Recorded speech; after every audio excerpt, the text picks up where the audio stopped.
Livro Jesus Cristo nos seus mistérios. Dom Columba Marmion. Capítulo 11. Jesus Cristo amou a Igreja e se entregou por ela para santificá-la. Semana Santa. Ao narrar a Transfiguração, São Lucas revela-nos esta particularidade. Moisés e Elias conversavam com Jesus acerca da sua morte.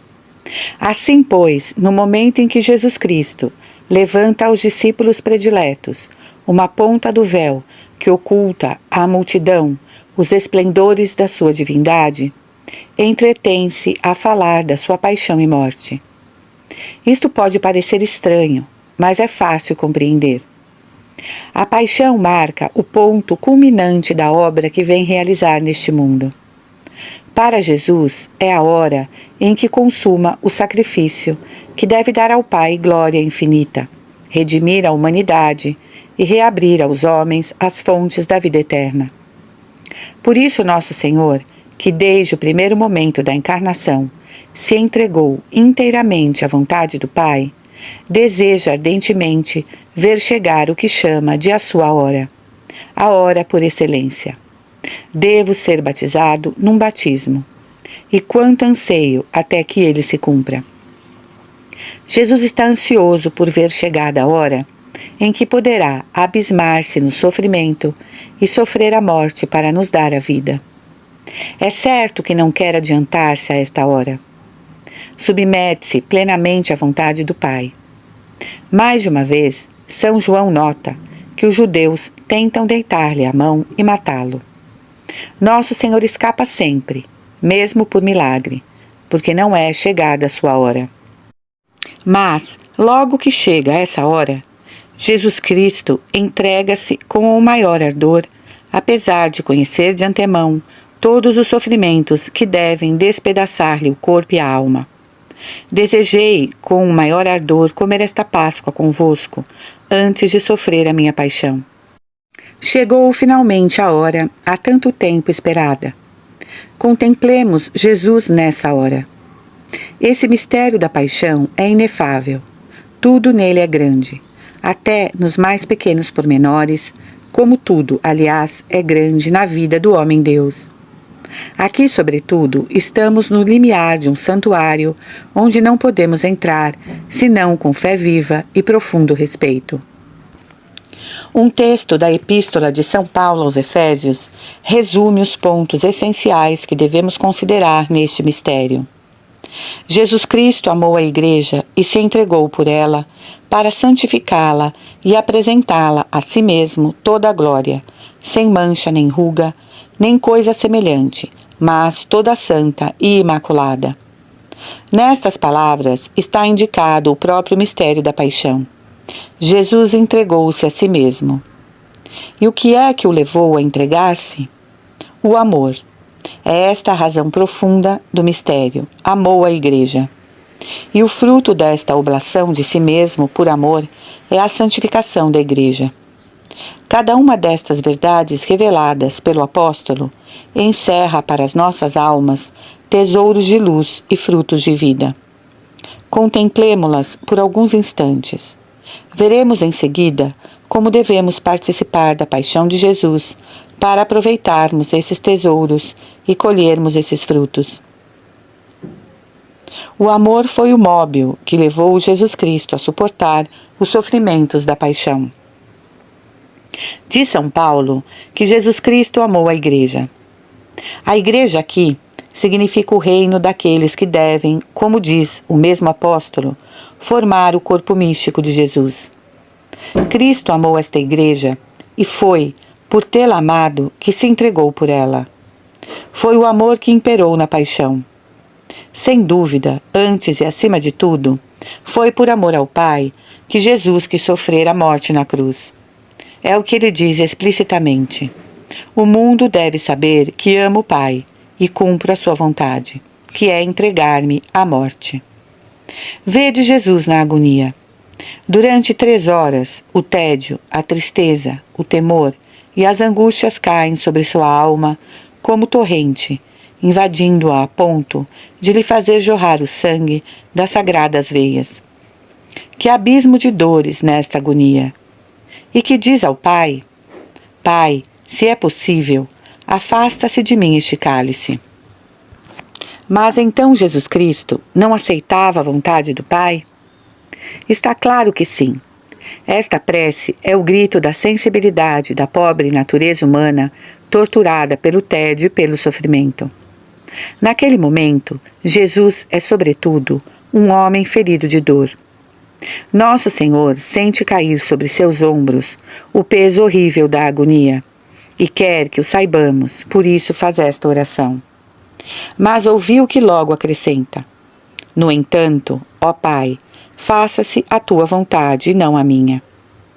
É o amor que triunfa, porque ama o Pai, põe a vontade dele acima de tudo e aceita todos os sofrimentos. Notai que o Pai podia, se assim aprovesse aos seus desígnios eternos, atenuar os sofrimentos de nosso Senhor, modificar-lhe as circunstâncias da morte. Mas não quis. Na sua justiça, exigiu que, para salvar o mundo, Jesus Cristo se entregasse a todas as dores. Esta vontade diminuiu o amor de Jesus? Por certo que não. Ele não diz: meu Pai podia ter arranjado as coisas de outro modo. Não, aceita inteiramente tudo o que o Pai quer. Faça-se a tua vontade e não a minha. Irá até o fim do sacrifício. Alguns instantes depois da agonia, no momento da prisão, quando São Pedro quer defendê-lo e fere com a espada um dos que vinham prender o mestre, que lhe diz logo o Salvador? Mete a espada na bainha. Não hei de beber o cálice que meu Pai me deu? Portanto, é sobretudo o amor ao Pai que leva Jesus Cristo a aceitar os sofrimentos da paixão. Mas é também o seu amor para conosco. Na última ceia, quando vai soar a hora de consumar a sua oblação, que diz ele aos apóstolos, congregados em sua volta? Não há maior amor do que dar a vida pelos seus amigos. E Jesus vai demonstrar-nos este amor que ultrapassa todo amor. Pois, diz São Paulo, foi por todos nós que ele se entregou. Morreu por amor de nós, sendo como éramos seus inimigos. Que maior prova de amor poderia dar-nos? Nenhuma. Por isso o apóstolo proclama sem cessar que foi por nos amar que Jesus Cristo se entregou. Cristo nos amou e por nós se entregou. E entregou-se até que ponto? Até a morte. O que realça infinitamente este amor é a liberdade soberana com que Jesus Cristo se ofereceu. Foi maltratado e resignou-se. Essas duas palavras dizem-nos quão espontaneamente Jesus aceitou a paixão. Bem dissera ele um dia, falando do bom pastor, que dá a vida pelas suas ovelhas. Meu Pai ama-me, porque dou a minha vida para a retomar no dia da minha ressurreição. Ninguém me atira à força, sou eu que a dou. Tenho o poder de a dar e de a retomar. E vede como se realizaram essas palavras. Quando iam prendê-lo, pergunta aos soldados que lhe querem deitar a mão. A quem buscais? A Jesus de Nazaré. Sou eu. E esta palavra prosta-os por terra. Se o pedisse, o Pai enviaria legiões de anjos para o libertar. Todos os dias, acrescenta, costumava sentar-me no meio de vós, a ensinar no templo, e não me prendestes. Podia fazer com que se desse hoje o mesmo, mas não quis, porque era chegada a sua hora. Vede-o diante de Pilatos. Reconhece que o poder que tem o governador romano de o condenar à morte não vem senão do Pai. Não terias poder algum sobre mim, se de cima não te fora dado. Se quisesse libertar-se das mãos dele, mas visto ser esta a vontade do Pai, entrega-se a um juiz iníquo. Esta liberdade com que Jesus dá a sua vida é absoluta. É esta uma das mais admiráveis perfeições do seu sacrifício, um dos aspectos que mais profundamente impressionam o nosso coração humano. Deus amou o mundo a ponto de lhe dar o seu Filho único. Cristo amou os seus irmãos a ponto de se entregar a si mesmo, total e espontaneamente para o salvar. Jesus Cristo entregou-se todo à dor e à morte. No sacrifício de Jesus, tudo é perfeito. O amor que o inspira e a liberdade com que o realiza. Perfeito também é o dom oferecido. Cristo oferece-se a si mesmo inteiramente. A sua alma e seu corpo são dilacerados, esmagados pelos sofrimentos. Não há nenhum que Jesus não experimente. Se lerdes atentamente o Evangelho, vereis que os sofrimentos de Jesus foram dispostos de forma que todos os membros de seu sagrado corpo fossem atingidos. Todas as fibras do seu coração dilaceradas pela ingratidão da turba, pelo abandono dos seus, pelas dores de sua mãe. Sua alma santa padecesse todas as afrontas e todas as humilhações que um homem pode suportar. Realizou ao pé da letra a profecia de Isaías. Muitos ficaram estupefatos ao vê-lo, tão desfigurado estava. Já não possuía forma nem beleza para atrair os nossos olhares. Apareceu-nos como um leproso, inteiramente irreconhecível. Ainda agora vos falei da agonia no Horto das Oliveiras. Jesus Cristo, que nunca exagera, revela aos apóstolos que a sua alma inocente está oprimida por uma tristeza tão pungente, tão amarga, que é capaz de lhe dar a morte. Minha alma está triste até a morte. Que abismo! O próprio Deus, poder e beatitude infinita, acabrunhado pela tristeza, pelo pavor e pelo tédio. O Verbo encarnado conhecia todos os sofrimentos que iam cair sobre ele durante as longas horas da sua paixão. Esta visão fazia nascer na sua natureza sensível toda a repulsa que teria sentido uma simples criatura. A sua alma unida à divindade via claramente todos os pecados dos homens, todos os ultrajes feitos à santidade e ao amor infinito de Deus. Tomara sobre si todas essas iniquidades. Sentia pesar sobre sua cabeça toda a cólera da justiça divina. Eu, porém, sou um verme, não sou homem, o opróbrio de todos e a abjeção da plebe. Previa que, para muitos homens, o seu sangue seria derramado inutilmente, e esta visão levava ao cúmulo a amargura de sua santa alma. Mas, como vimos, Jesus Cristo tudo aceita. Levanta-se, sai do jardim e vai ao encontro dos seus inimigos. Começa neste ponto para Nosso Senhor a série de humilhações e sofrimentos que mal podemos tentar descrever. Traído pelo beijo de um dos seus apóstolos, acorrentado pela soldadesca como malfeitor, é levado ao sumo sacerdote. Ali cala-se no meio das falsas acusações contra ele proferidas. Fala apenas para proclamar que é o Filho de Deus. Esta confissão é a mais solene de quantas jamais foram feitas da divindade de Cristo. Jesus, Rei dos Mártires, morre por haver confessado a sua divindade, e todos os mártires darão a vida pela mesma causa. Pedro, o chefe dos apóstolos, seguira de longe o Divino Mestre. Tinha prometido não o abandonar. Pobre Pedro! Sabeis como, por 3 vezes, renegou a Jesus.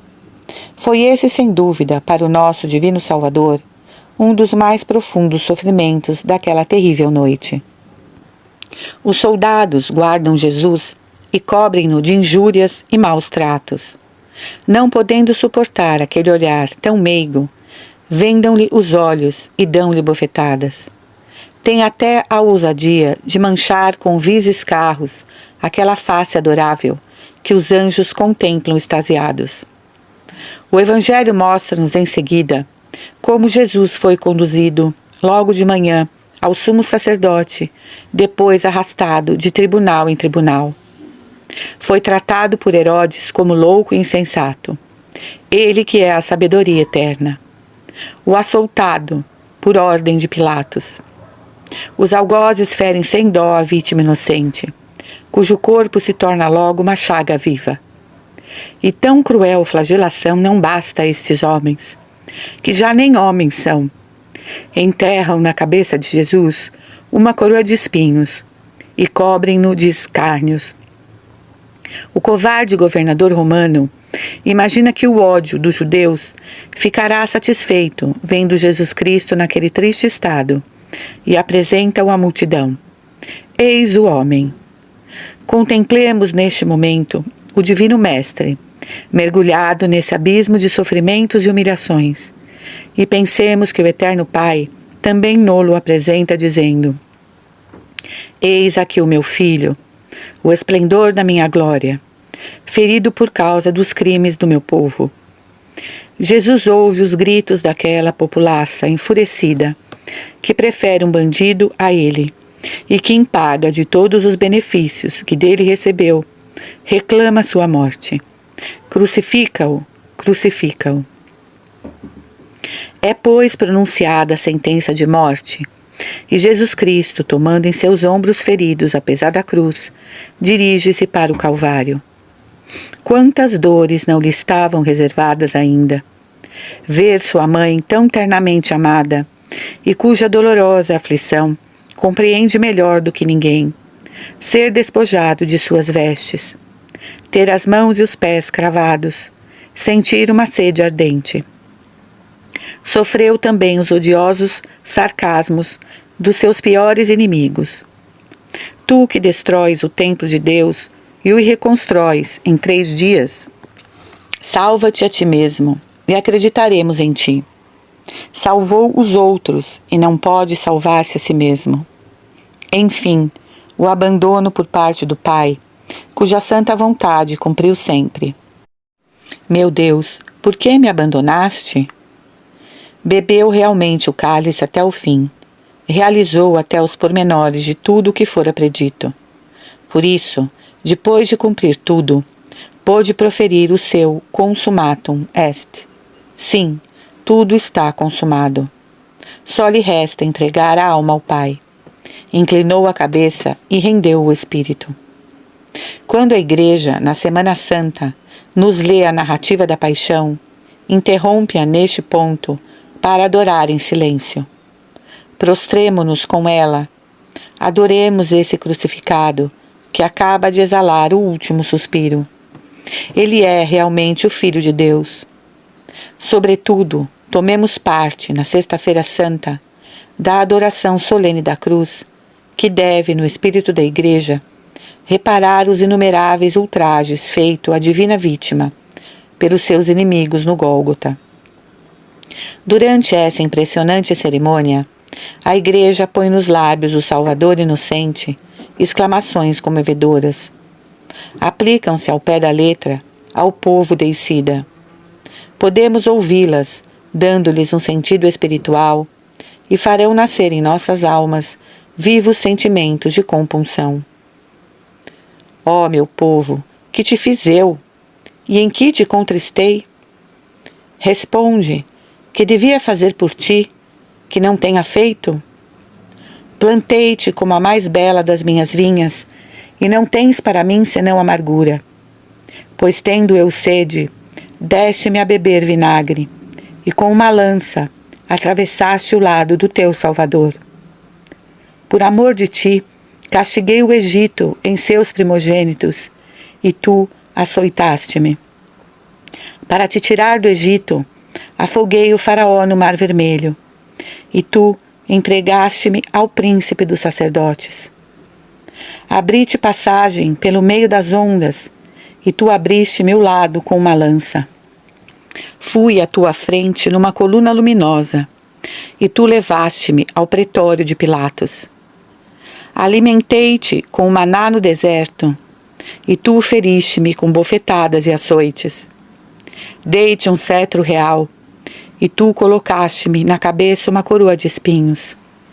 Elevei-te entre as nações, mostrando grande poder, e tu levantaste-me no patíbulo da cruz. Deixemos tocar os nossos corações esses queixumes de um Deus que sofre pelos homens. Unamo-nos a essa obediência cheia de amor que o conduziu à imolação da cruz. Fez-se obediente até a morte, e morte de cruz. Digamos-lhes: ó Divino Salvador, que tanto sofrestes por amor de nós, prometo-vos fazer o possível para não mais pecar. Fazei pela vossa graça, ó Mestre adorável, fazei com que morramos para tudo quanto é pecado, apego ao pecado ou à criatura, e que só vivamos para vós.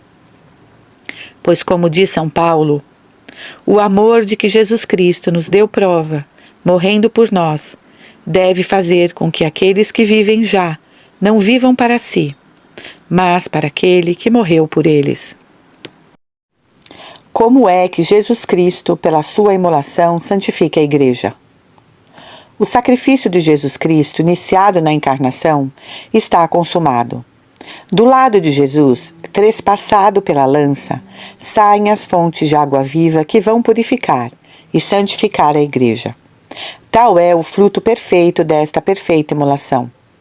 Por uma oblação única, Cristo levou para sempre à perfeição aqueles que no decorrer dos tempos são santificados. De que modo Jesus Cristo santificou a Igreja pela sua oblação?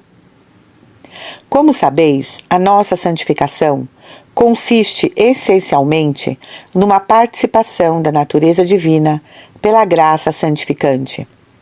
Esta graça torna-nos filhos de Deus, seus amigos, justos aos seus olhos, herdeiros da sua graça. Pelo pecado, estávamos privados da graça, éramos inimigos de Deus, excluídos da beatitude do céu. Pelo seu sacrifício, Jesus Cristo destruiu o pecado e restituiu-nos a graça. Segundo a expressão de São Paulo, Cristo, deixando-se pregar na cruz, rasgou a sentença de condenação e morte lavrada contra nós e reconciliou-nos para sempre com o Pai. Não devemos esquecer que Jesus Cristo representava toda a humanidade. Uniu-se a uma raça pecadora e, embora o pecado não o tenha atingido pessoalmente, tomou sobre si os pecados de todos os homens. Representa-nos a todos e, por isso mesmo, satisfaz por todos nós. Jesus Cristo tornou-se, por amor, solidário dos nossos pecados. Nós, pela graça, tornamo-nos solidários das suas satisfações.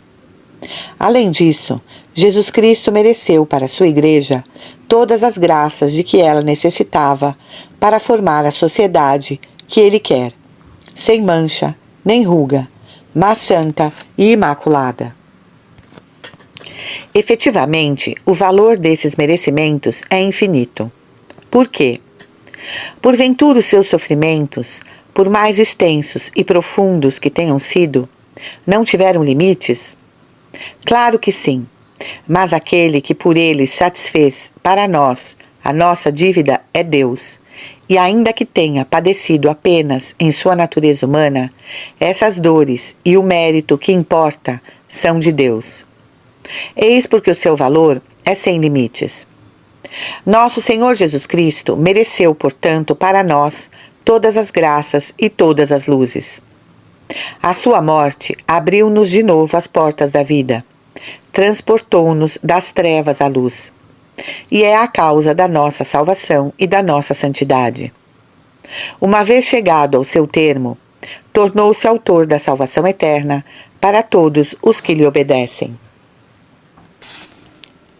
Os sacramentos, que são os canais pelos quais a graça e a vida divina chegam às nossas almas, não têm valor senão pelo sacrifício de Jesus. Se estamos hoje em estado de graça, a que o devemos? Ao batismo. E quem nos mereceu os frutos do batismo? A morte de Jesus Cristo. Do mesmo modo, no sacramento da penitência, somos lavados no sangue do Salvador. A virtude dos sacramentos vem da cruz. Só tem eficácia em continuidade com a sagrada paixão de Jesus Cristo. Chefe e cabeça da Igreja, Jesus Cristo mereceu para ela a abundância das graças que a tornam bela e gloriosa. O zelo dos apóstolos, a força dos mártires, a constância dos confessores e a pureza das virgens alimenta-se no sangue de Jesus. Todos os favores, todos os dons que alegram as almas e os próprios privilégios únicos com que a Virgem Maria foi favorecida, têm por preço esse sangue precioso. E como este é de um valor infinito, não há graça que não possamos esperar, valendo-nos do nosso Pontífice e Mediador. Em Jesus Cristo tudo possuímos. Nada nele falta do que precisamos para a nossa santificação. Encontra-se nele copiosa redenção. O seu sacrifício, oferecido por todos, deu-lhe o direito de nos comunicar tudo quanto mereceu. Oh, se compreendêssemos que nele tudo temos, que os seus méritos infinitos nos pertencem, se tivéssemos absoluta confiança nestes méritos. Durante sua vida mortal, Jesus dizia aos judeus, e repete-o agora a todos nós: quando eu for levantado da terra, atrairei todos os homens a mim. Aqueles que outrora, no deserto, contemplavam a serpente de bronze, levantada por Moisés, ficavam curados das mordeduras com que tinham sido feridos por causa dos seus pecados. Assim também, todos aqueles que me contemplam com fé e amor merecem que os atraia e os leve até o céu. Eu, que sou Deus, consenti por amor de vós ser pregado na cruz como um maldito. Em paga dessa humilhação, tenho o poder de vos atrair a mim, purificar, exornar com a minha graça e vos elevar ao céu, onde agora estou. Desci do céu e para lá voltei, depois de ter oferecido o meu sacrifício. Tenho o poder de vos fazer lá entrar comigo, pois nisso sou o vosso precursor. Tenho o poder de vos unir a mim de modo tão íntimo que pessoa alguma pode arrancar-me das mãos aqueles que meu Pai me deu e que resgatei com meu precioso sangue. Quando eu for levantado da terra, atrairei todos a mim. Quando fitamos o crucifixo, pensemos nesta promessa infalível do nosso Pontífice Supremo. Ela é a fonte da mais absoluta confiança. Se morreu por nós, sendo como éramos seus inimigos, que graça de perdão ou de santificação poderá recusar-nos agora, que detestamos o pecado e que procuramos desapegar-nos das criaturas e de nós mesmos para só a Ele agradar? Pai, atraí-me para o Filho. Jesus Cristo, Filho de Deus, atraí-me todo para vós. A necessidade que temos de partilhar do sofrimento de Jesus e as maneiras diversas de realizar esta participação. Contemplar com fé Jesus Cristo na sua paixão, assistir ao santo sacrifício da missa, que reproduz a oblação do Calvário, e unir os nossos sofrimentos aos dele. A morte de Jesus é a fonte da nossa confiança. Mas para que ela seja plenamente eficaz, devemos nós mesmos participar da sua paixão. Na cruz, Jesus Cristo representava-nos a todos. Mas, se sofreu por todos nós, não nos aplica os frutos da sua imolação, se não nos associarmos ao seu sacrifício. E como havemos de participar da sua paixão? De vários modos. Em primeiro lugar, contemplando Jesus com fé e amor nos diferentes passos da Via Dolorosa. Todos os anos, na Semana Santa, a Igreja revive com Jesus, dia a dia, hora a hora, as diversas fases do sangrento mistério do seu Divino Esposo. Coloca todos os seus filhos diante destes sofrimentos que salvaram a humanidade. Noutros tempos, os trabalhos servis eram proibidos durante esses santos dias. Adiavam-se os processos, suspendiam-se os negócios e não eram permitidas as audiências no fórum. O pensamento de um homem-deus a remir o mundo pelas suas dores ocupava todos os espíritos, tocava todos os corações. Hoje, tantas almas na indiferença. Sejamos fiéis em contemplar, em união com a Igreja, os diversos episódios desse santo mistério. Nesta contemplação, encontraremos uma fonte inestimável de graças. A paixão de Jesus ocupa um lugar tão importante na sua vida que ele quis que fosse recordada no meio de nós, não só uma vez por ano, durante as solenidades da Semana Santa, mas todos os dias. Ele próprio instituiu um sacrifício para perpetuar, através dos séculos, a memória e os frutos da sua oblação no Calvário. É o sacrifício da missa. Assistir ao santo sacrifício ou oferecê-lo com Cristo constitui uma participação íntima e muito eficaz na paixão de Jesus. De fato, no altar, como sabeis, reproduz-se o mesmo sacrifício do Calvário. O pontífice é o mesmo, Jesus Cristo, que se oferece ao Pai pelas mãos do sacerdote. A vítima também é a mesma. Apenas a maneira de oferecer é diferente. Dizemos às vezes: ó, quem me dera ter estado no Gólgota com a Virgem, São João, Madalena. Ora, a fé nos coloca diante de Jesus, que se imola sobre o altar, onde renova de um modo místico o seu sacrifício, para nos fazer participar de seus méritos e satisfações. Não o vemos com os olhos do corpo, mas a fé nos diz que está ali, pelas mesmas razões de seu sacrifício na cruz. Se tivermos uma fé viva, ela nos lançará aos pés de Jesus que se imola. Unir-nos-á a Ele, aos seus sentimentos de amor para com o Pai e para com os homens, aos seus sentimentos de ódio ao pecado. Far-nos-á dizer com Ele: Pai, eis-me aqui, para fazer a vossa vontade.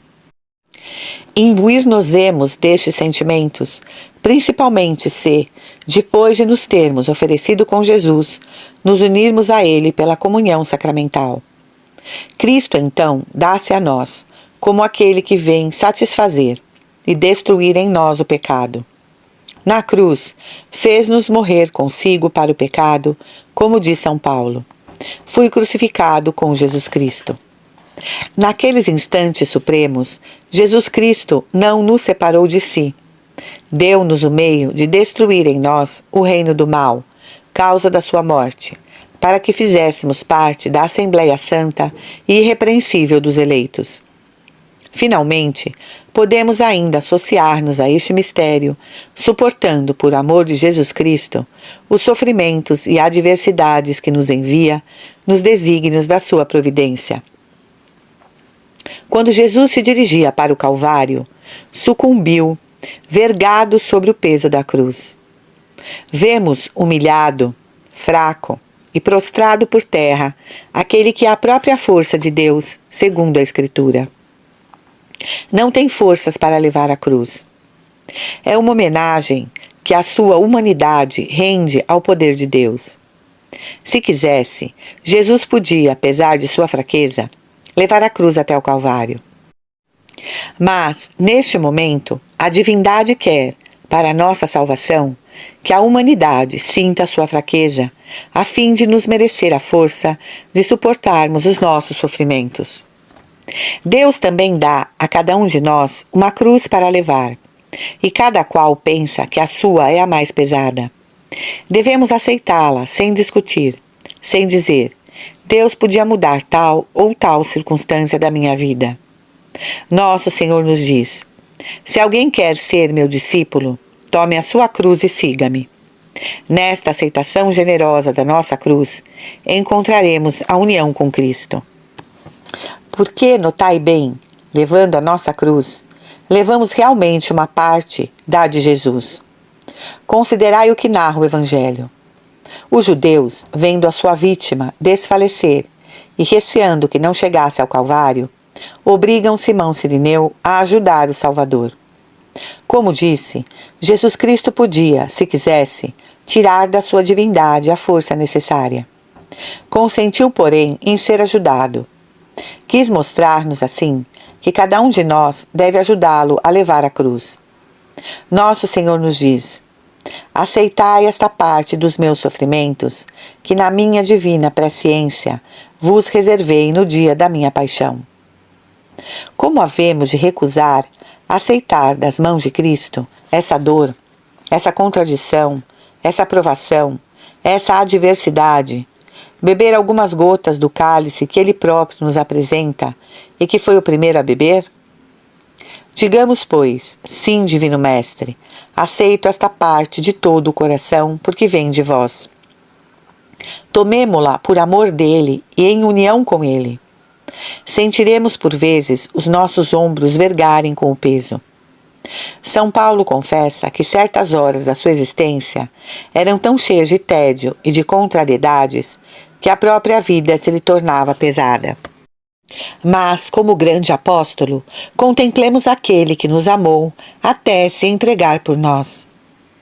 Nessas horas em que a ação profunda do Espírito se faz sentir em suas operações purificadoras, unamo-nos a Cristo com mais amor ainda. Então, a virtude e a unção da sua cruz comunicar-se-ão a nós e nela encontraremos com a força, a paz e a alegria interior que sabe sorrir no meio do sofrimento. Estou cheio de consolação, transbordo de gozo em todas as nossas tribulações. São estas as graças que nosso Senhor nos mereceu. Com efeito, quando subia ao Calvário, ajudado pelo Cirineu, Jesus Cristo, homem-Deus, pensava em todos aqueles que, no correr dos séculos, aceitando a própria cruz, o ajudariam a levar a dele. Para eles, merecia, naquele momento, graças inesgotáveis de força, de resignação, de abandono, que lhes fariam dizer como ele: Pai, faça-se a vossa vontade, não a minha. E por quê? Há uma verdade capital que devemos meditar. O Verbo encarnado, chefe da Igreja, tomou a sua parte das dores, a maior, mas quis deixar à Igreja, que é o seu corpo místico, uma parte de sofrimento. São Paulo dá-no-lo a entender em palavras profundas, embora aparentemente estranhas. O que falta aos sofrimentos de Jesus Cristo completa o eu na minha própria carne, pelo seu corpo que é a Igreja. Porventura falta alguma coisa aos sofrimentos de Cristo? Evidentemente que não. Foram superabundantes, imensos, e o seu mérito infinito. Então, por que São Paulo fala em completar esses sofrimentos? É Santo Agostinho quem nos responde. O Cristo total é formado pela Igreja, unida ao seu chefe, à sua cabeça, que é Jesus Cristo. Só falta que os membros, se quiserem ser dignos do chefe, suportem a sua parte de dores. Temos, pois, como membros de Cristo, de nos unir aos seus sofrimentos. Cristo reservou-nos uma participação na sua paixão, mas, ao mesmo tempo, colocou ao lado da cruz a força necessária para a levar, pois ele, como diz São Paulo, tendo experimentado o sofrimento, tornou-se para nós um pontífice cheio de compaixão. A paixão nos fecha o ciclo dos mistérios de Jesus. Pelos seus sofrimentos, Jesus Cristo merece entrar na glória eterna. Mas há mais. Tendo-nos obtido a graça de com ele levarmos a nossa cruz, Jesus Cristo far-nos-á igualmente participar da sua glória, depois de termos sido associados aos seus sofrimentos. Contanto que soframos com ele, para que também com ele sejamos glorificados. Para nós, como para ele, esta glória será medida pela nossa paixão. A glória de Jesus é infinita, porque na sua paixão, sendo Deus, desceu aos abismos do sofrimento e da humilhação. E foi por ter se aniquilado tão profundamente que Deus lhe conferiu tal glória. Por isso Deus o exaltou soberanamente. Na verdade, a paixão de Jesus, por mais capital que seja na sua vida, por mais necessária que seja a nossa salvação e santificação, não encerra o ciclo dos seus mistérios. Deveis ter notado, ao ler o Evangelho, que quando Nosso Senhor fala aos apóstolos de sua paixão, acrescenta sempre que ressuscitaria ao terceiro dia. Estes dois mistérios encadeiam-se igualmente no pensamento de São Paulo. Quer fale só em Jesus Cristo, quer faça alusão ao seu corpo místico. Ora, a ressurreição marca para Jesus a aurora da sua vida gloriosa. Por isso a Igreja, ao comemorar solenemente os sofrimentos do seu esposo, une aos sentimentos de compaixão exclamações de triunfo. Os paramentos de cor preta ou roxa, a desnudação dos altares, as lamentações de Jeremias, o silêncio dos sinos, tudo atesta a amarga desolação do seu coração de esposa nestes dias do grande drama. E qual é o hino que faz então ouvir? Um cântico de triunfo e de glória. Ergue-se o estandarte do Rei. Eis que brilha o mistério da cruz. És bela, és refulgente, árvore enfeitada com a púrpura real. Feliz de ti por teres tido suspenso em teus braços aquele que foi o penhor do mundo. Dai-nos, ó Deus, a vitória pela cruz. Dignai-vos, salvar-nos, reger-nos para sempre. Exalta, ó minha língua, os louros de um feito glorioso. Sobre os troféus da cruz, proclama o grande triunfo. Cristo, Redentor do mundo, sai vencedor do combate, entregando-se à morte. Cristo vence pela cruz.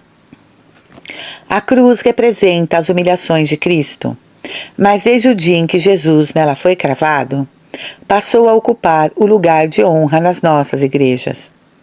Instrumento da nossa salvação, a cruz tornou-se para Cristo penhor da sua glória. Porventura não era necessário que Cristo sofresse essas coisas e assim entrasse na sua glória? O mesmo se dá conosco. O sofrimento não é a última palavra na vida cristã. Depois de termos participado da paixão do Salvador, teremos também parte na sua glória. Na véspera da morte, Jesus dizia aos seus discípulos: Conservastes-vos ao meu lado nas minhas provações. E logo acrescenta: E eu, em paga, preparo-vos o reino, assim como meu Pai o preparou para mim. Esta promessa divina diz respeito também a nós. Se nos tivermos conservado com Jesus nas suas provações, se tivermos muitas vezes contemplado com fé e amor os seus sofrimentos, Jesus Cristo virá buscar-nos quando soar a nossa hora derradeira, para nos levar ao reino do seu Pai. Dia virá, mais cedo do que pensamos, em que a morte estará próxima. Estaremos deitados no leito, sem movimento, e os que nos rodeiam fitar-nos-ão em silêncio, sem poder nos ajudar. Deixaremos de ter contato vital com o mundo exterior. A alma estará a sós com Jesus. Saberemos então o que é ter estado com Ele em suas provações. Ouvi-lo-emos dizer, nesta agonia, que é agora a nossa, suprema e decisiva. Não me deixaste na minha agonia. Acompanhaste-me quando eu ia para o Calvário, para morrer por ti. Aqui estou eu agora, ao teu lado para te ajudar, para te levar comigo. Não temas, tem confiança, sou eu. Poderemos então repetir com confiança a palavra do salmista: Senhor, agora que me vejo rodeado das sombras da morte, nada temo, pois vós estais comigo.